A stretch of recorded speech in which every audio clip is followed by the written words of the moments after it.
Hey, what's going on, Rattlers? So I'm in Central Florida right now, and I know a lot of you guys have been requesting a bearded dragon episode. So I'm here at FairyTail Dragons with Heather Moye and Ron St. Pierre. So all of these enclosures behind me, they're outdoor kept bearded dragons, which is a very unique way to keep bearded dragons, especially here in Florida. But wait until you see the bearded dragons that are in these enclosures. I'm Dave Kaufman, and these are my reptile adventures.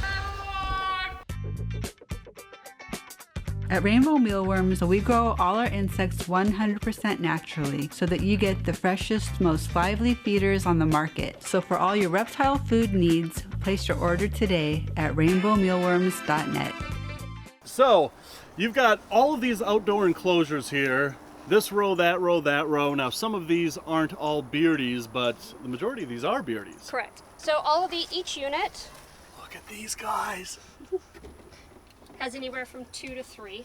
So today the weather is somewhat dreary. Yeah, it sure So if you is. notice, a lot of them aren't fired up. Also, a lot of them, like this girl here, she's been going in and out of brumation, so she'll go down underneath, she'll burrow down for a few days, then she'll come back up. She just came back up yesterday. She's been gone for a couple of weeks. So in Yeah. each of these enclosures, you have a pair.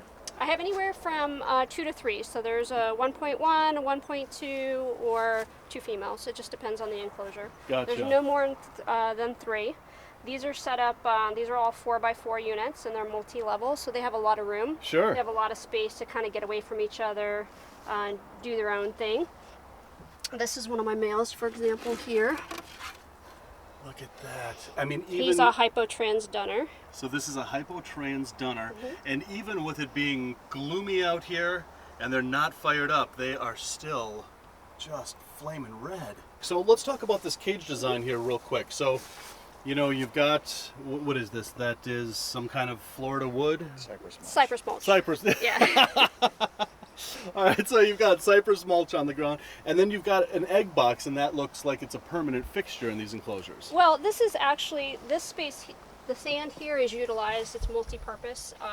They're able to burrow down and actually go into brumation, get out of the heat, but the girls also lay their eggs Sure, there yep. during season.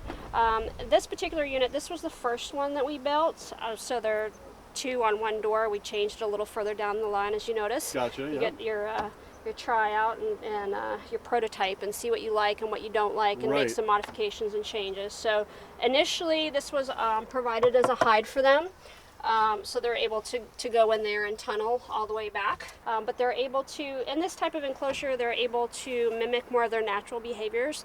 They're able to climb, you know, dig. So I mean, I really enjoy this. I've noticed a huge difference in the health of my animals. They're a lot stronger. They feel a lot different than they did when I was just keeping them in, you know, the traditional indoor box, if you will. Right. Yeah, even with furniture. So these animals, I've been very, very happy with the way that this has worked out. So he's bobbing. So this unit, this setup has been in place now for over a year. Prior to that, we did another, like an indoor-outdoor setup for them temporarily until my little engineer was able to design something, until Ron decided There you go. kind of made some decisions on what I wanted in an enclosure, what would work, what wouldn't work. So, Oh, look at these. Ooh. like this girl's been down, so you can see the traces of sand on Right, her. she's been digging in Yeah, there. she came up yesterday, went back down, then came back this afternoon. And then this dude here, Look at that pattern. he's a dunner. He's a leather dunner. So he's not quite full grown yet. He's right around a year old. Wow, that is an amazing looking Beardie. Fantastic. So how many Beardies are under your care, like right now? Including babies? Including babies, like Probably about 600, 600 Beardies. approximately, yeah. That's a lot of Beardies. Just a few. All right, moving down to box This number is, what? 3? This is unit 5. Unit This 5. guy, he's not fired up right now, but this one is a Hypo Paradox. So you can see something a little different. As they age, they do continue to change.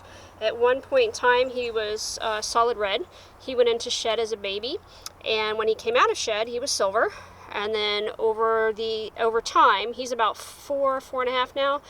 Over time, he is getting some of that. He's reverting back some, so he's picking up more red. So he is in partial shed right now, and of course today is dreary, so he's not fired up. But had to be dreary for me to be here. I know. Yeah, that's the way it goes. Yeah. He's an impressive looking guy when really the sun is out. Even with the, you know, dreariness. Yeah, the longer I hold him too, the more he kind of fires up his colors a little bit for you. Now, do you have names for all your Beardies at all? This is Titanium. Titanium, good name, good name. And who's this? I haven't honestly named her yet, but this will be one of his girlfriends come spring, one of his ladies. All right, so you haven't picked out a name for this girl yet. So guys, let's name this bearded dragon. Comment below with your name suggestions on what Heather should name this bearded dragon. I just want to see every one of these guys. These are just awesome. Look at that yellows on that one. This is a Hypo. She's het for 0. When she's fired up, she's completely blue, like a light blue, like an ice blue. There's a Cuban tree frog. Look at you. Look at you. Look at this little Cuban tree frog right here. Dude, the monitors love those. Yeah, here, come here. Come out of there. There you go. Yeah. Man, invasive. So this is the second invasive species that I've seen in what? 5 minutes. 5 minutes of being here? Yeah. All right, so moving on.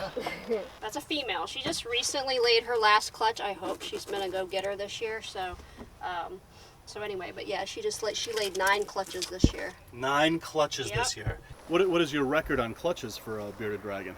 9. 9. There Yeah, it is. that's as many. Yeah. There it is. Anytime the girls hit 7 to 9, I'm impressed. She hits the gold medal this year. Right. Wow. And these two over here. This is a female here. She's a Hypo. Again, nobody's fired up. Nobody's fired But up. that's okay. And then this one is a translucent red male. He's been sleeping for a while, but he is up today. He's been digging around in that sand as well. Yeah, he went down for a little while. He's been gone for several weeks, kind of off and on. So let's talk a little bit about the climate of you living here in Florida and keeping a desert species. You know, I've been to their natural range. I Right. did the video, you know, bearded dragons in the wild. You know, I see what they live in, and the humidity here is just astronomical compared to their desert range. So what kind of problems are you running into working with a desert species in this Right. kind of climate? We really don't run into too many problems. There are small things that we do to kind of dial up or dial down the enclosures, little things that we do during different seasons. Yeah. When the rains come really heavy, like for example, right now you see the panels here, we had been getting a lot of extra rain. So we put the panels on so that the dragon is able to choose whether or not they want to go and seek the rain or whether they want to seek cover. Sure. If you notice, these are very well ventilated as well, because ventilation is extremely important. So that was part of the design intentionally. Humidity is more of a problem when there's no ventilation. Right. When there's a lot of ventilation, then it's really not much of an issue. The dragons have plenty of room. The wood panels, you know, nothing is airtight. Large lids, so they do very well. But we make some small modifications like that.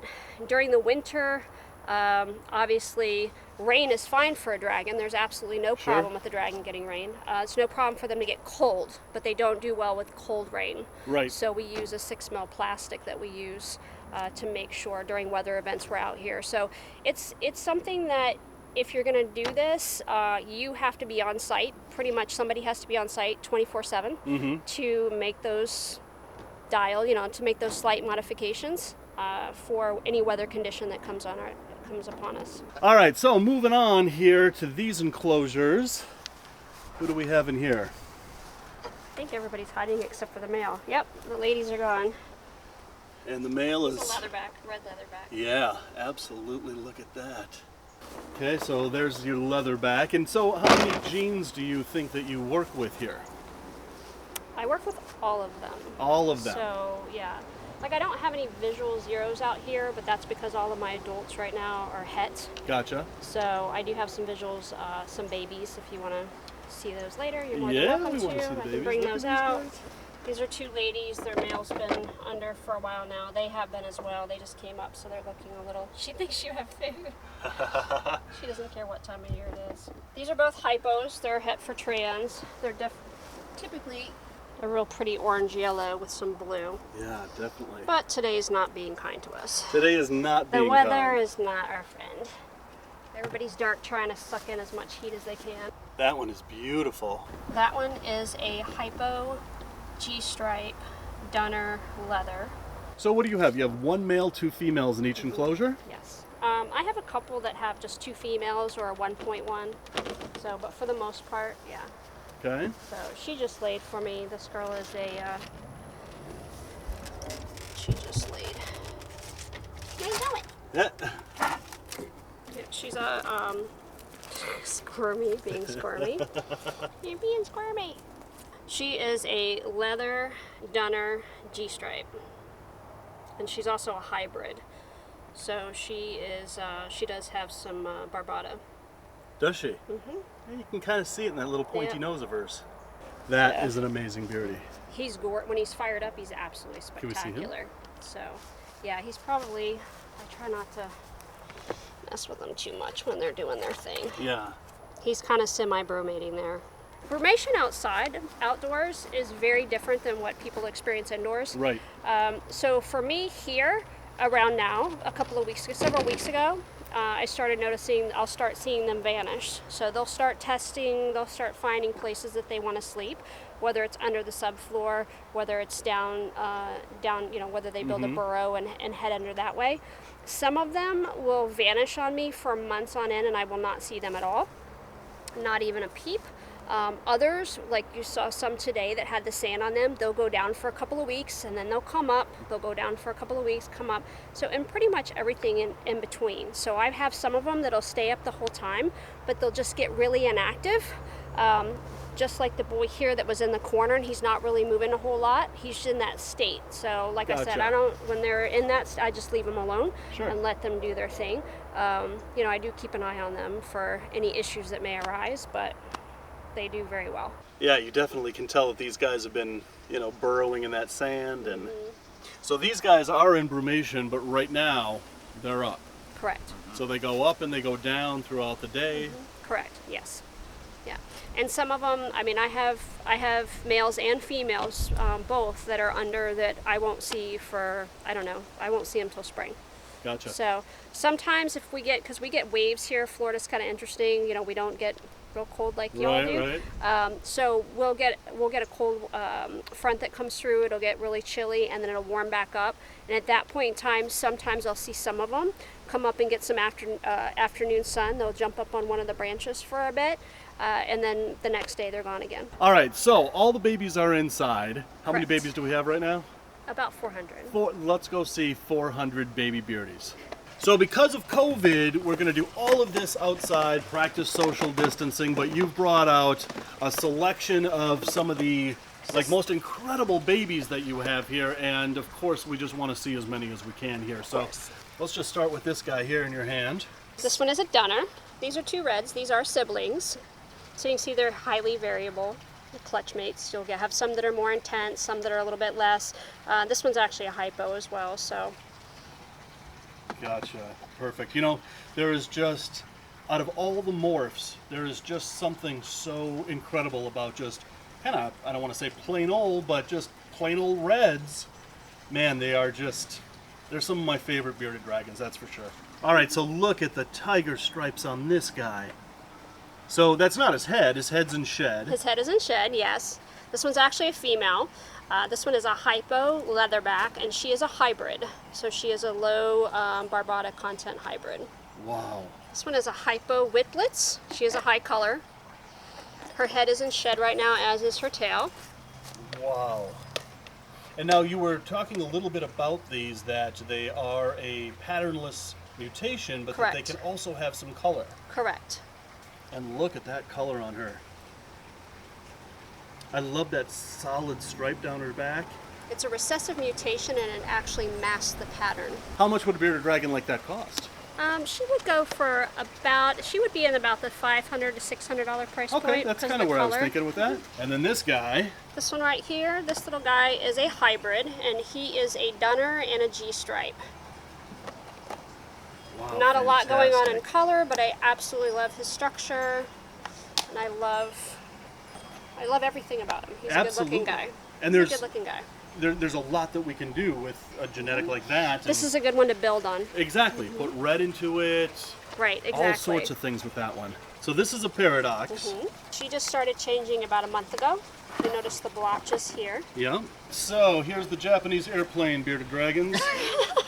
This one is a Hypo 0 and this one is a Hypo Trans 0. The 0 is a recessive mutation. It masks both color and pattern. So this little one here is in shed, of course, will be solid white as an adult.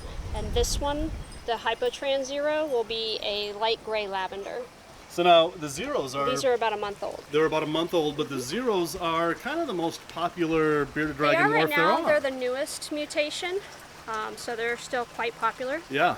Yeah, Wow. Absolutely. All right, so we just saved the best for last. Look at this girl. Holy. So this is another paradox. She is, yes. She She is a translucent paradox. So this is a translucent paradox.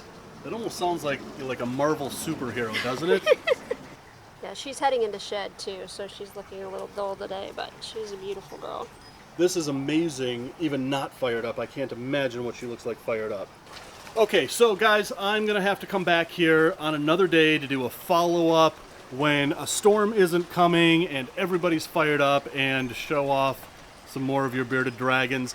Hopefully next time this COVID thing's going to be under control. We can go inside, we can see your baby setup, because I know everybody would like to see that. But guys, thank you so much for having me over here. This was incredible. So guys, we just finished with that episode just in time for the sky to open up and for it to start downpouring. But I will definitely be back out here to do a follow-up episode on Heather's bearded dragons. These guys are amazing, and I definitely want to show you guys what they look like fired up. But I'm going to put all of Heather's links in the description below. Go check her out while you're down there. Check out our sponsors as well. And guys, as always, thanks for watching, and until the next reptile adventure, love the planet and rattle on.